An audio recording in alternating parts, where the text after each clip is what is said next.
Welcome to What Do You Want to Do, the show that will hopefully help you figure out what you want to do in life or reconnect you to what you love doing. Each show has a guest who is doing what they want to do, whether it's in their career or in addition to their regular job. Most importantly, we want to help you realize that no matter your age, you too can do what you want to do if you have the will to do it. Now here's your host, Leonard Kaplan. Welcome to What Do You Want to Do? My guest today is Jeff Arias, and he is speaking to me right now from his office at ESPN. Jeff, thanks for joining me. Thank you for having me, Len. So let's get right down to it. You have been working for ESPN for a few years. I want to trace your trajectory. How did you become interested in video production, in documentary? How did it all begin for you, Jeff? A friend of mine, when I was growing up, he received an inheritance, and out of all the things he could have bought, he buys a camcorder. He buys this Sony camcorder with a big screen on the back. It was like a high camcorder. He was the only person in my life that I knew that owned a camcorder. Okay. I didn't know anyone else. It wasn't that they were so rare. It was just, we were on a low budget growing up, so it was just a luxury for anyone that I knew to have one of those things. Yeah. And he got it because his mother passed away, and he received an inheritance. So it was a tough way to receive it, but that's how he was able to purchase it. But out of all the things he could have bought, I just, I must have been like 9. So he's like 3 years older than me. So 11, whatever he was, 12. It just wasn't expected. So then he says, look, we're gonna film horror movies on the weekends. So he started to write these scripts. We got so into it, right? We started doing this film series called Ozzy. And they were 2 hours long. They were like these full-blown movies. We did 4 of them. I was about to get my hands on them the other day, and then they never sent them to me because they want me to digitize them. And in these films, like for example, when we needed to pull somebody's heart out, we'd take a shirt, wrap it with ketchup. I don't know if I should call them my friends, but the kids I grew up with, in one scene, the Ozzy pulls out my heart supposedly, and he has to drop it next to me, and it's a shirt full of ketchup. So I go, listen, make sure you drop that thing away from me. But of course, they drop it right back on me. So this is like just being kids. We're just like mean to each other. And then sometimes we had to put music in a scene. We didn't know how to edit music in.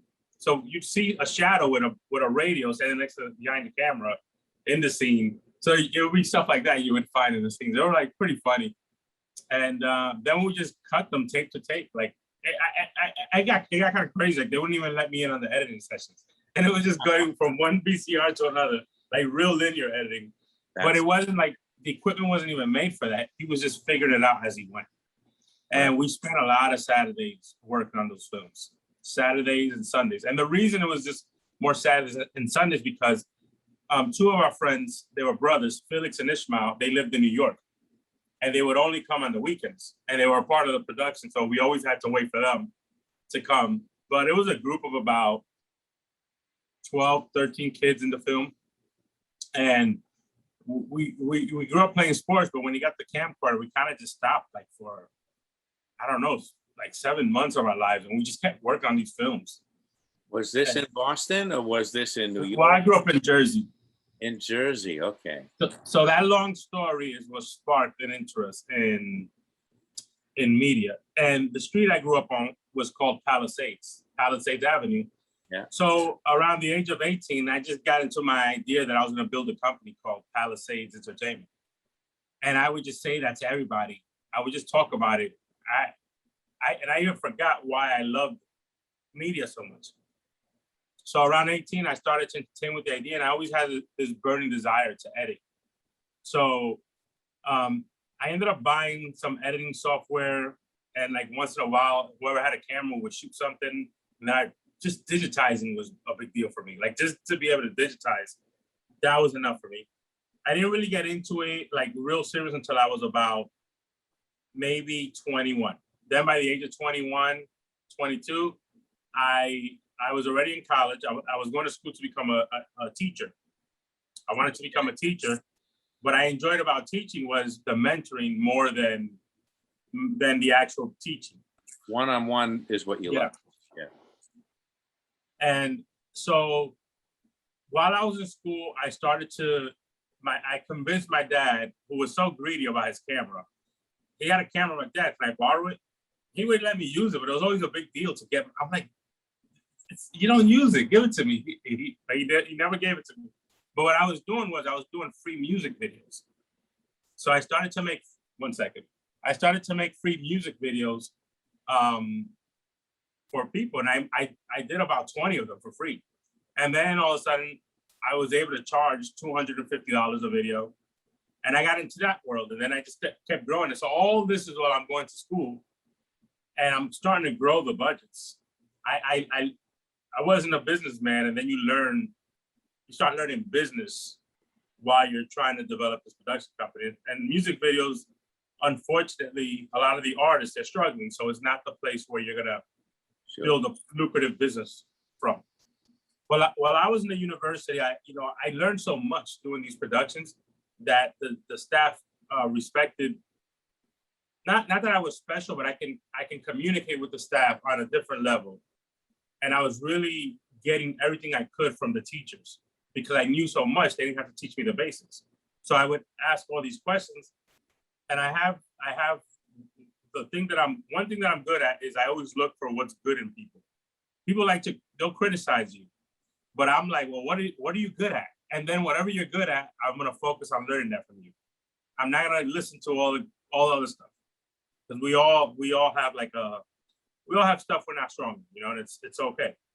But then a lot of us have 1 or 2 or 3 good things that we're really good at. And I would focus on that. And I say that because while I was in college, I was able to just hone in. If someone was really good at lighting, a teacher, I would say, okay, let me get lighting. If someone's really good at interviews, I would say, okay, she's not the best editor, but she's the best interviewer I know for the time being. And I kept doing that. And I was able to walk away with a lot of stuff. Before I graduated the college, I got offered a full-time job as a faculty member, as a media producer. So before I even left school, I already had my career set up. Amazing, amazing trajectory. You never wavered and thought of doing anything else. Doesn't mean it all worked out for the best. And the reason that, and not that it didn't, I was always so ambitious that I never sat around to just enjoy what I had just achieved. Sure. I always was trying to climb. And while it was good I learned so much, I think it's important to always just slow down, to have a balance. With most people, there are so many twists and turns in order to get to do what they really love to do. And with you, you're like a rocket, I think. You just went straight over there. Well, I'll tell you one thing. I don't know where this career thing is going. I am gonna make, I always push myself every year to do something bigger. But I feel like I may have been this could have been my calling. I do feel that. I can see it just in this story and while having known you for a while and worked with you. I want to ask you now, for everybody out there, how did you make the contact to go to ESPN? How did you break that very tough barrier? It was the reputation I built in college. So before I graduated, the school I was in, we received a grant from the U.S. Navy to create documentaries because what the Navy does is they hire internally the teachers that are going to teach the kids that they're going to, within the Navy. I'm not saying that applies everywhere. I don't know how the Navy operates. That's just what I was told. And we were going to go into their daycares, document them. And there was these experts that were creating the educational content, and they were making it interactive. So we're making these CD-ROMs, and then we had footage to back up what they were talking about. So based on that curriculum, we had our shot list, and I knew what I had to go in and shoot. The way I got that job in the school was I did a documentary called Ask J. Edgar Hoover with one of those teachers I was telling you that her name is Dr. Denise Matthews, who I really appreciate. she wasn't the highest technical person, but she was the best interviewer I ever met. Right. And she would tell me, she's like, this is my strength. But the students would criticize her because they wanted you to be an expert in everything film. And maybe you had that experience. Like, they think you know everything. It's like, no, I'm going to teach you the aesthetics. I'm going to teach you the fundamentals, and you're going to build on that. But don't disregard these aesthetics or these fundamentals, because, you know, the hammer is going to change. You know, you can use a different tool, but you need to know this stuff. It's very, very true that a lot of people go into video, especially today, and they're mostly technologically proficient people, techies. And they do tend to forget that there's an art to it. There is just, you know, there are a lot of intuitive things. There's getting the people that you're interviewing to relax and asking the right questions to get more out of them. And there's a whole other thing that a lot of techies forget. I agree. Because, and I know it's Dr. Denise Matthews. One day she got mad at me, and I used to call her Denise. She goes, "It's Dr. Matthews, Jeff." I always call her, but now, then we became friends. She's like, "No, it's just Denise," but I can never call her Denise anymore. I'm like, no, Dr. Matthews. I'm not going to do that mistake again. I don't know if she taught me it directly, but what she taught me was that she was like, all right, I'm not great at all these things, but I'm good at this. So like, she was trying to tell me like, so you're going to just ignore this thing I'm really good at because, and not that I treated her like that. I always respected her. Sure. But she would just taught me that, like, you know, she didn't say it, but what it led to was find the good in people. That's find what people are good at. And that's what my interaction with her left me. But she was a huge presence in my career development. A huge support. To this day, I consider her a friend. My experience was I went to Emerson and I didn't get much hands-on until I worked for cable television. And I became the public access coordinator for Swampscott. And I worked for the local origination team that covered Lynn Salem and Swampscott. I noticed that having worked with you, you interviewed me right before the pandemic. I came down to ESPN and you set everything up. You set the lighting, it took over an hour just to do the lighting just for me. And I noticed a lot of differences between the way that you do things at ESPN, or maybe it's every other big network, and the way it's done, obviously, in cable TV. In fact, you told me this week about transcription. Right, like, so when you're doing a documentary, you shoot the sound, you have everything transcribed, and the first edit is done on paper. It's not done in the edit room. And it's the director, I mean, now it's like producer / director / everybody, but the director of the film is receiving these transcriptions. They're reading through them, and they are finding their themes, and they're organizing the story, and they're fighting their fight. Or sometimes you learn a new story within them. So that's just part, you know, building the paper edit is like creating the blueprint. You know, creating the A-roll, creating the that's gonna allow you to create the bed. You know, that's gonna build a story.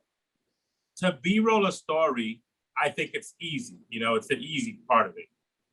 The challenge is creating something with organized sound. So oftentimes when I'm editing a piece, I'll turn off my monitors and I just hear it. I don't care what I'm seeing. I just need to hear the story. I don't need music. I don't need anything, because the music is how I'm gonna make you feel.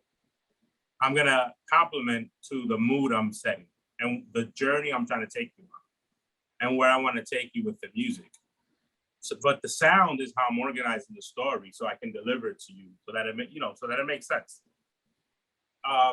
So yeah, that's the heart of it. You know, a lot of times I just want to hear the audio. I'm turning it up for everything, but before I get there, I need a paper edit. I need a blueprint to get me there. So we shoot the documentary, we transcribe everything, then we take those transcriptions, and that's where it all starts. That's where, at least in the world of documentary. You mentioned to me that at ESPN, they do profiles of various sporting celebrities, and that you interview people up to 5 times or more and use the best pieces of those 5 interviews. Can you describe that process and why it's done? If time permits, and yeah, so it's for that purpose. You know, look, we've been working on something I know is not anywhere near complete, but I don't know the story, and I got to talk to you, and I got to re-talk to you, and I really got to learn your story. And then I interview you once, I transcribe, I read through it all, and I start to figure out where I want to go with it. So I'm going to interview you again. And that process might repeat 2 or 3 times because I figure out by that time, I already understand the story. Like for all the stuff that we've done, I know this is probably not what you want to hear, but I'm starting to learn your story now. No, I understand what you're talking about. Because I have to read, I have to listen to it all with a fine comb. And I gotta know, and that's for me at least. Maybe there's some guys or time doesn't allow, and I gotta just work with what I have, and I'm gonna use narration.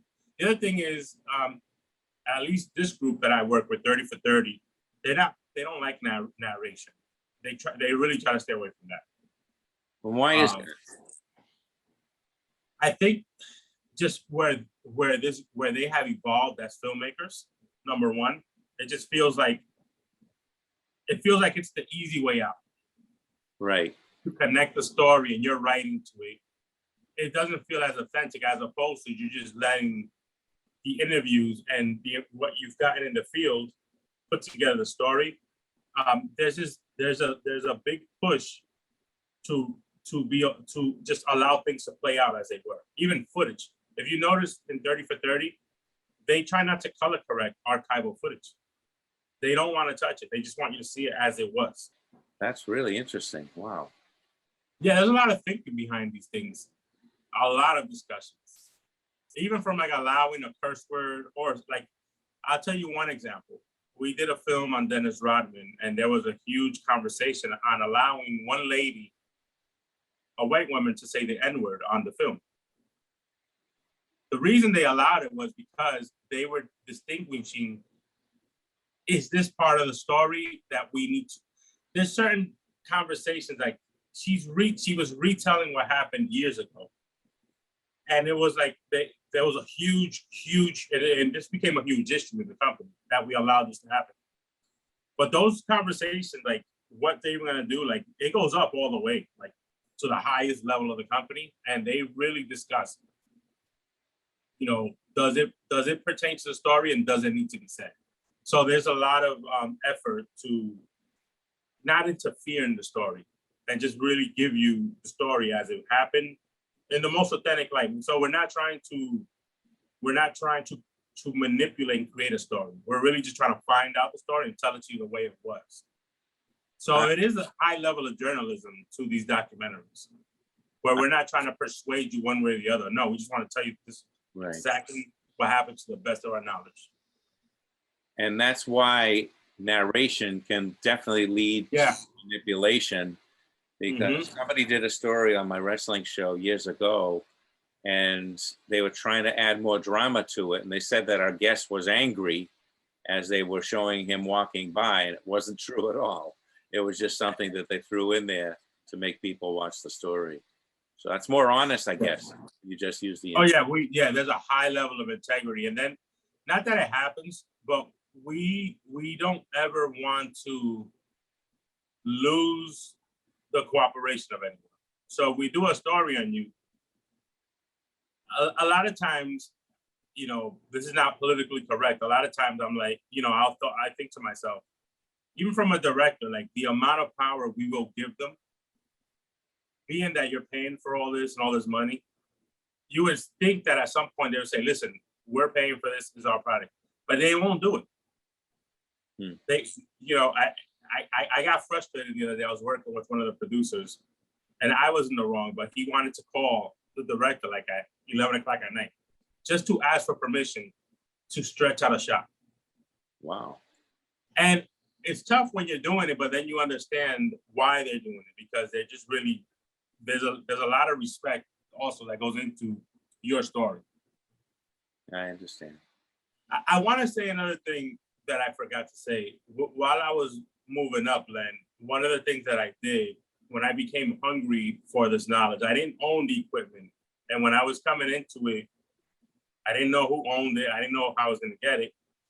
I started to volunteer anywhere and everywhere I could, and I just worked for free.